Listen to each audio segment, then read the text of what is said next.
Ambassador Jack Reynolds fought the urge to scratch his nose as he stood before the assembled dignitaries of the Galactic Conclave. The artificial gravity was set slightly too high for human comfort, a subtle reminder that humans were still newcomers to the interstellar community. The massive chamber buzzed with the clicks, whistles, and electromagnetic pulses that constituted polite conversation among the 17 major species of the Milky Way. Remember, his digital assistant whispered through his earpiece, "Show no teeth when greeting the Phloxians. Their evolutionary history makes them interpret it as a death threat." Jack nodded slightly, maintaining the practiced bland expression that had earned him the nickname Poker Face back at the Diplomatic Chorus Academy. He approached the first delegation, a group of gelatinous purple beings contained in hovering pressure suits. "Esteemed representatives of the Phloxian Collective," Jack said with a slight bow, "Earth extends its hand in friendship and mutual prosperity." A ripple of alarm spread through the amorphous aliens, their translucent bodies flashing warning colors. "The human threatens to extend an appendage." The Phloxian translator squawked, "Possible intent to puncture protective membrane." Jack immediately dropped his hands to his sides. No merely a figure of speech. We come in peace." The head Phloxian, recognizable only by a slightly darker purple hue, slowly returned to a neutral coloration. "Your species' reliance on physical metaphors is concerning. Our cultural database indicates extending a hand often preceded violent colonization throughout your history." Before Jack could respond, his assistant murmured, "The Draconian ambassador is approaching from your left. Remember, direct eye contact is considered a challenge." Jack turned, carefully looking at the space just above the reptilian diplomat's head crest. The 7-foot-tall lizard-like creature sniffed the air, then stepped back suddenly. "Ambassador Reynolds," the Draconian hissed through its translator, "you reek of consumed animal flesh. Have you been engaging in predatory behavior before this summit?" Jack felt sweat bead on his forehead. "I merely had a ham sandwich for lunch. It's processed protein, not—" "You ingest dead creatures for sustenance," the Draconian interrupted, its scales rippling in what Jack recognized as their version of disgust. "And you dare present yourself as a peaceful species?" From across the chamber, other delegations were starting to take notice. Jack heard his assistant's voice rising in panic. "Sir, your stress response is releasing chemicals detected by the Moldarian delegation. They interpret adrenaline as an aggression pheromone." Jack forced a smile, forgetting the no-teeth rule. 3 different alarm sounds immediately erupted around the chamber. "Ambassador displays bone weapons," came a shrill announcement over the public address system. Jack closed his mouth instantly, but the damage was done. The first diplomatic incident of the summit had officially begun, and he'd been on the station for exactly 17 minutes. Lieutenant Natasha Quinn strode into the diplomatic suite with the confidence of someone who had broken at least 7 interstellar protocols without even realizing it. Her red hair was pulled back in a practical ponytail, and she chewed absently on a toothpick, a habit that made the Sylphian ambassador's antenna curl in horror. "You called for security, sir?" she asked, removing the toothpick and tucking it behind her ear. Jack's eyes widened slightly. "Lieutenant, that's not regulation uniform." Quinn glanced down at her rolled-up sleeves, revealing toned forearms. ACs busted in the security wing, running at 95 degrees. "I can roll them down if the aliens are offended by human elbows." The Zorblaxian delegation, a group of tall, willowy beings with iridescent skin, fluttered nervously at her casual tone. Their translator, a small hovering device shaped like a jellyfish, emitted a series of concerned beeps. The human female displays dominant behavior toward the designated leader. It translated. "Is this a power challenge ritual?" Quinn snorted, which only made matters worse. "Aggressive nasal discharge," the translator announced. possible biological warfare tactic. It's not Jack began, but was interrupted by the arrival of the Zorblaxian High Minister, who glided forward on what appeared to be a cushion of light. Ambassador Reynolds. The High Minister's melodic voice resonated through the room. We were led to believe Earth had sent its most submissive representatives to ensure peaceful negotiations. Yet this female clearly demonstrates apex behavioral patterns consistent with a dominance hierarchy. Quinn crossed her arms. Submissive? Look, your glowiness. I'm just here because someone triggered the security protocols. The Zorblaxian's translucent skin darkened slightly. The female maintains eye contact while speaking. This is consistent with Earth's predatory species. An aide rushed up to Jack and whispered urgently in his ear. Sir, the Zorblaxians evolved from prey animals. Their society is structured around deference and non-confrontation. Lieutenant Quinn's posture, direct gaze, and vocal patterns register as predatorial to them. Jack pinched the bridge of his nose. Quinn, could you please look at the floor and speak more softly? You want me to act submissive? Quinn asked incredulously, voice rising. I'm head of security. The Zorblaxian delegation backed away collectively, their skin now pulsing with alarmed patterns. The High Minister trembled slightly. Extraordinary, whispered a voice from the corner. Jack turned to see a small gray alien with oversized eyes making notes on a transparent tablet. The humans don't even recognize their own predatory behaviors. Fascinating mimicry. We're not mimicking anything, Jack insisted. There's just a cultural misunderstanding. The gray alien, who Jack now recognized as Dr. Trill from the Xenoanthropology Institute, looked up with unsettling intensity. Ambassador, are you aware that humans are the only species in the conclave that can sustain eye contact for more than 7 seconds without experiencing severe discomfort? No, or that your species' ability to track moving objects exceeds that of any other sentient race by a factor of 3. The neural pathways required for such abilities evolved specifically for hunting. Jack felt the situation slipping further from his control. Quinn, trying to be helpful, relaxed her posture and smiled at the Zorblaxian delegation. See? We're friendly.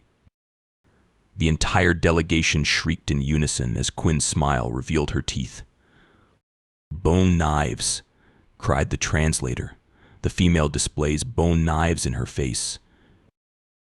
The Zorblaxian High Minister promptly fainted, collapsing into a puddle of shimmering light. Security alarms began to wail throughout the station. Oh, for Quinn started, but Jack cut her off with a sharp gesture. Not another word, he hissed.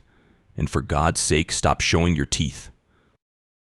The emergency session of the Conclave Security Council was not going well. Representatives from 12 species sat around a luminescent table, their bodies exhibiting various signs of distress that Jack's translator struggled to categorize fully.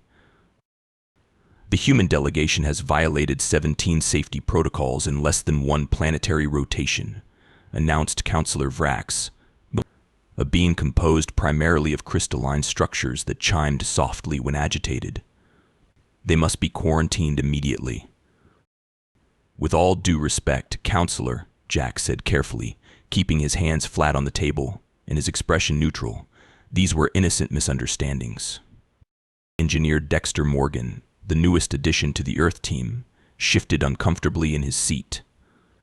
Unlike Jack and Quinn, Dexter had never been off-planet before, and his wide-eyed enthusiasm had quickly given way to nervous fidgeting. Stop moving, Quinn whispered to him. The Arcturians think rapid movement indicates hostility. I can't help it, Dexter whispered back. This chair is designed for someone with an exoskeleton. The Zorblaxian representative, having recovered from their earlier shock, floated forward. The humans must demonstrate their peaceful intentions through the traditional rite of quiescence. Jack's translator briefly glitched before supplying, Ritual of non-aggression involving submission to a champion. We would be happy to observe this ritual, Jack said diplomatically. The Zorblaxian's skin rippled with what might have been satisfaction. Excellent. The human leader will face the Krith-Nar champion in unarmed combat. Survival indicates peaceful intentions. The room fell silent as Jack's translator caught up. Combat to incapacitation or death. I didn't agree to Jack began, but was interrupted by a massive door sliding open on the far side of the chamber. The hulking figure ducked to enter easily 9 feet tall with 4 muscular arms and skin that resembled volcanic rock. The Krith-Nar champion accepts the human's challenge, announced the council moderator. There's been a terrible misunderstanding, Jack said quickly. I didn't challenge anyone. Your acceptance of the ritual constitutes a challenge under galactic law, the crystalline counselor chimed. To withdraw now would confirm humanity's deceptive nature. Jack cast a desperate glance at Quinn, who subtly shook her head. No weapons, no backup. Dexter leaned forward, his face pale. Ambassador, I might have something that could help. He reached into his pocket and pulled out a small foil packet. It's just a spicy beef jerky, but the chemical analysis I ran earlier showed that capsaicin is toxic to silicon-based life forms. The Krith-Nar are silicon-based, Quinn whispered. But we can't just poison their champion. It wouldn't kill him, Dexter said quickly. Just cause temporary sensory overload. Jack stared at the unassuming packet of jerky. You're telling me that human snack food is a chemical weapon against the Krith-Nar? Technically, yes, Dexter said. Also, the energy drink in my other pocket contains enough caffeine to send an Arcturian into cardiac arrest. Jack blinked slowly as realization dawned. How many potentially lethal substances is the average human carrying right now? Dexter thought for a moment. Well, the mint gum in Quinn's pocket contains compounds toxic to the Floxians. My hand sanitizer would dissolve Zorblaxian skin. And that's not even counting the bacteria we naturally host that could devastate half the species here. A small cough interrupted them. They turned to find Dr. Trill standing nearby, having evidently overheard everything. Most illuminating, the xenoanthropologist said quietly. Humans casually carry enough chemical weapons to destabilize an ecosystem, and consider it snacking. Before Jack could respond, the Krith-Nar champion stepped forward, its footsteps shaking the floor. I await the human's approach. It rumbled through a translator embedded in its chest plate. Jack stood slowly, the packet of jerky hidden in his palm. I hope this works, he muttered. Then more loudly, I offer a traditional human greeting to begin our contest. The Krith-Nar champion lay on the floor, all 4 arms twitching spasmodically, a strange keening sound emanating from what passed for its respiratory system.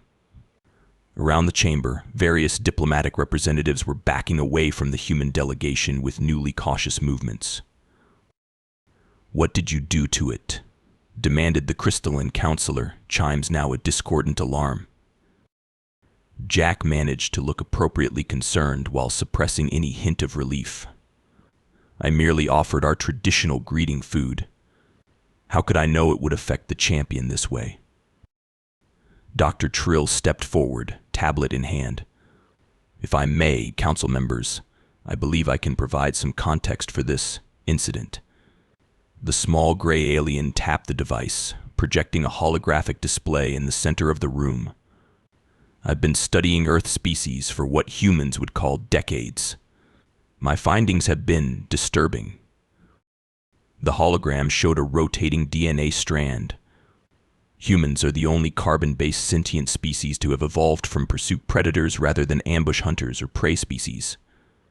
Their ancestors literally chased prey until it died of exhaustion. Murmurs of horror rippled through the chamber. Persistence hunting. The Arcturian delegate chittered. But that's barbaric. It gets worse, Dr. Trill continued, changing the display to show a human skeletal system. Their endurance exceeds any other known sentient race. They require less rest, can repair significant physical damage without medical intervention, and possess redundant systems for critical organs. The Zorblaxian representative's skin had gone almost transparent with shock. Are you suggesting they're designed to keep fighting after being injured? Precisely, Dr. Trill confirmed. A human can function with injuries that would incapacitate any other conclave species. They can lose quantities of blood that would be fatal to others, survive in temperature ranges that would kill most sentients, and... Here the xenoanthropologist paused dramatically. They are one of only 2 known species that continue to hunt for sport even after their nutritional needs are met. Jack felt Quinn stiffen beside him. Dexter was staring at the floor, suddenly very interested in his shoes. But most concerning, Doctor, Trill continued, displaying a new image of a human brain, is their psychological makeup. Humans experience a biochemical reward for overcoming threats. They actively seek dangerous situations for entertainment. Their cultural activities consistently celebrate victory over death. The council chamber had gone deathly quiet. And yet Dr. Trill concluded, they appear largely unaware of how this marks them among galactic society. They believe themselves to be diplomatic. All eyes turned to Jack, who cleared his throat awkwardly. I assure you, we come in peace, says the species that casually carries toxins as snacks, muttered the Arcturian.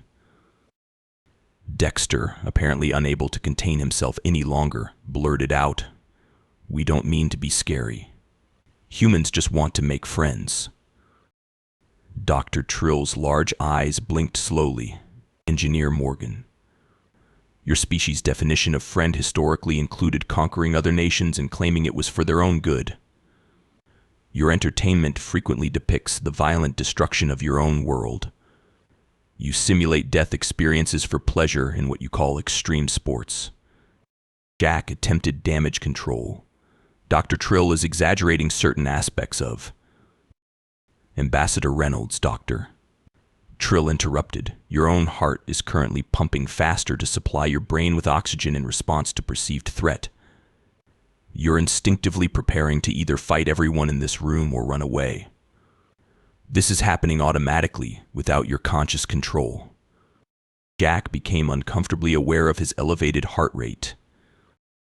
Furthermore, Dr. Trill continued relentlessly, humans are the only species represented here that evolved as social predators.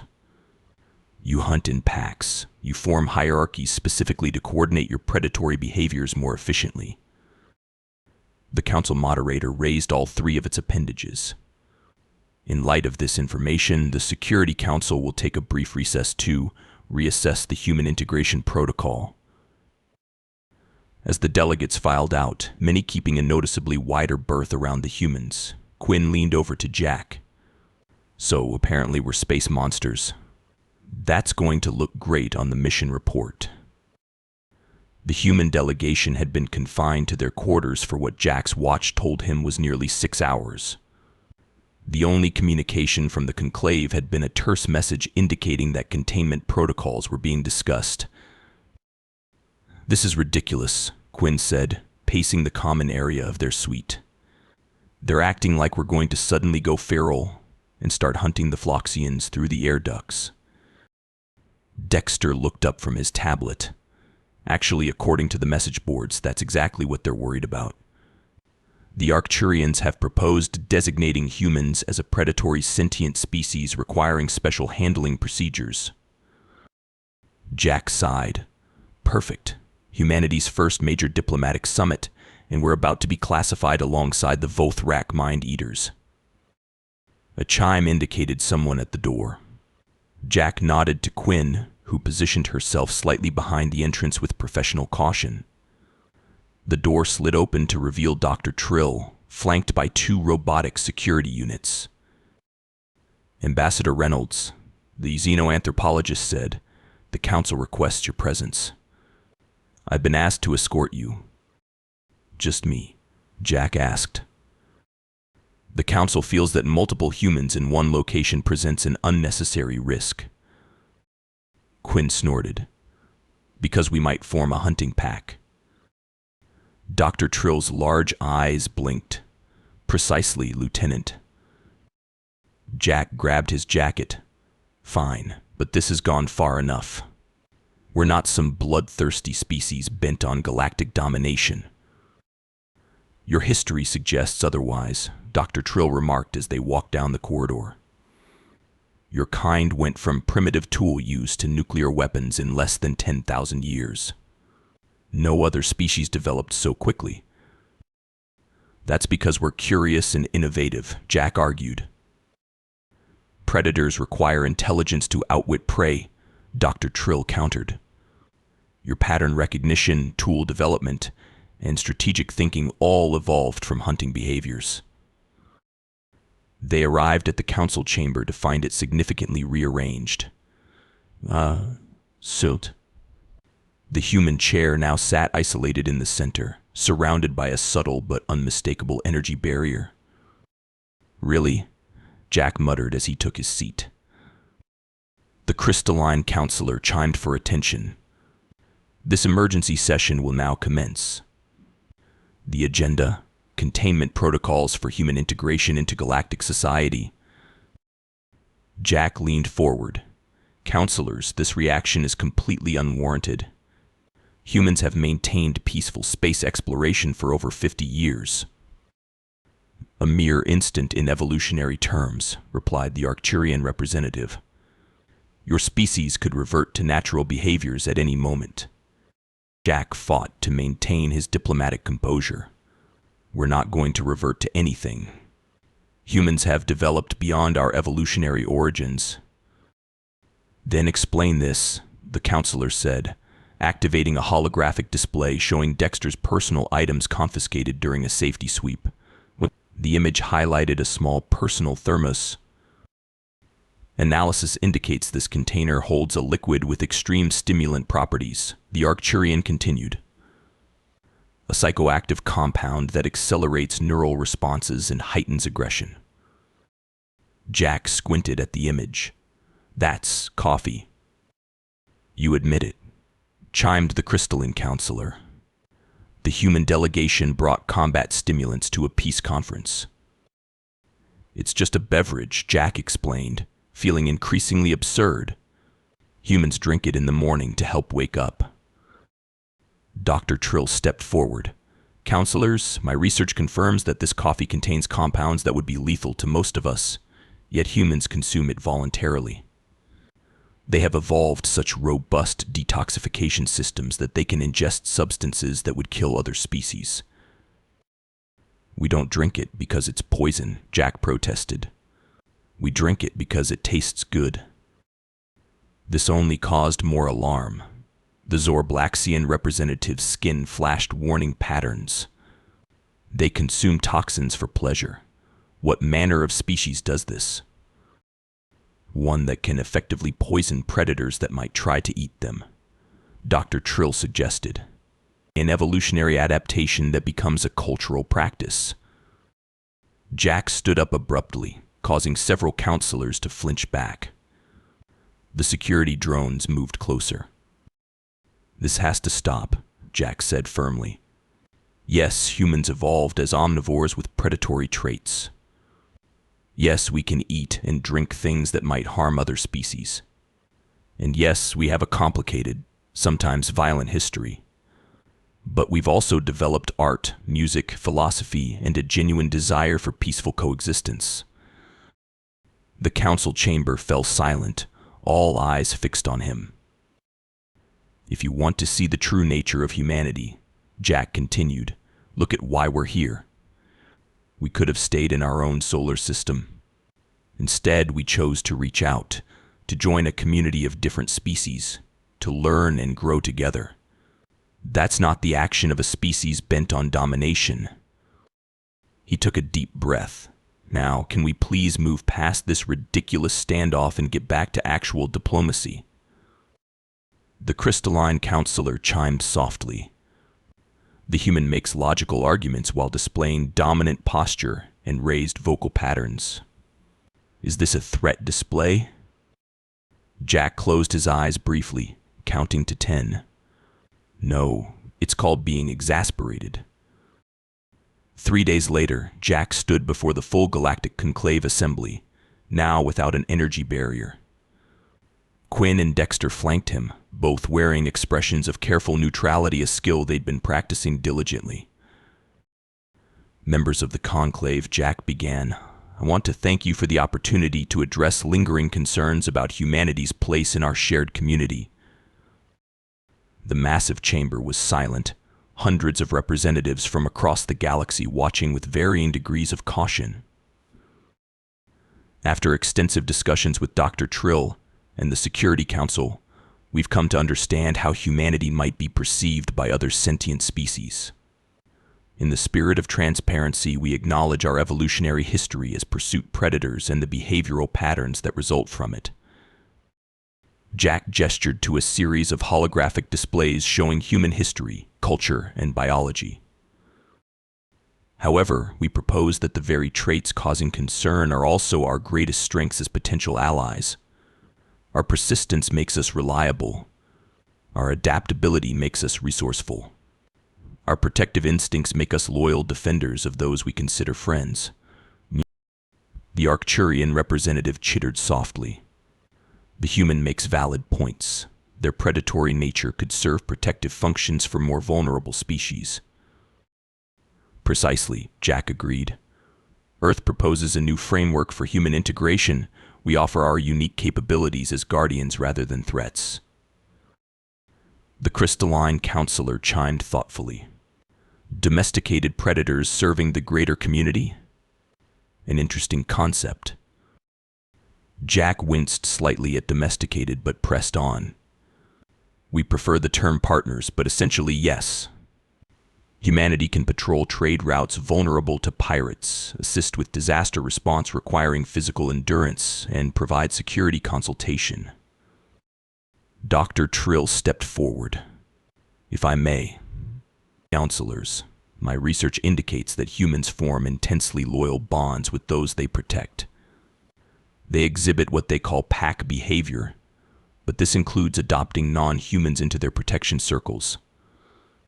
They're actually quite devoted once you're accepted as what they call one of their own.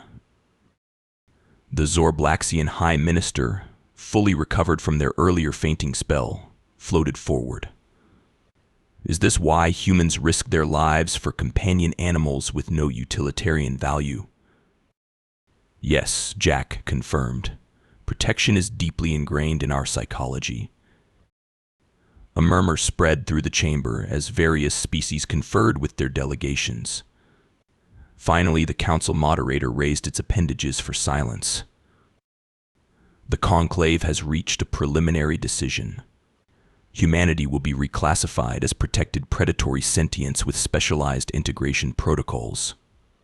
Human delegates will be assigned cultural liaisons to prevent misunderstandings, and in return, human security personnel will be permitted on previously restricted trade routes. Jack nodded solemnly. Earth accepts these terms. As the formal session concluded, Jack, Quinn, and Dexter gathered their materials. The Zorblaxian High Minister approached, still maintaining a cautious distance. Ambassador Reynolds, the minister's melodic voice chimed. I must inquire, was this your strategy from the beginning?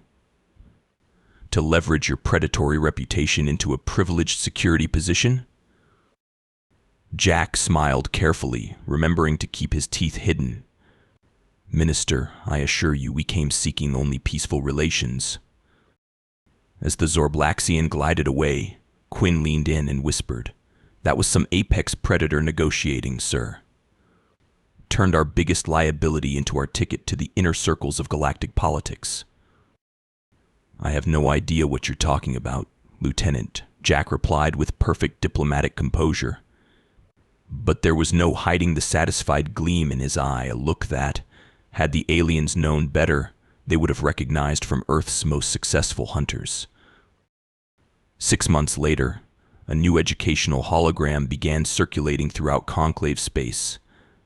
Titled Understanding Your Human Allies, a Practical Guide, it featured helpful tips such as: do not show fear when a human displays teeth. This is usually a smile meant to convey friendliness, not a prelude to consumption. Human consumption of coffee and spicy food is not biological warfare, but can be dangerous if shared. The phrase "I've got your back" is not a threat to attack from behind, but a promise of protection. Humans require regular periods of unconsciousness called sleep and are not actually dying when they do this. Never challenge a human to prove it cannot do something. Their irrational determination often leads to improbable success. In a quiet corner of the Xenoanthropology Institute, Dr. Trill added one final note to the official human species documentation. Perhaps the most dangerous thing about humans is not that they are apex predators, but that they've convinced themselves they're not.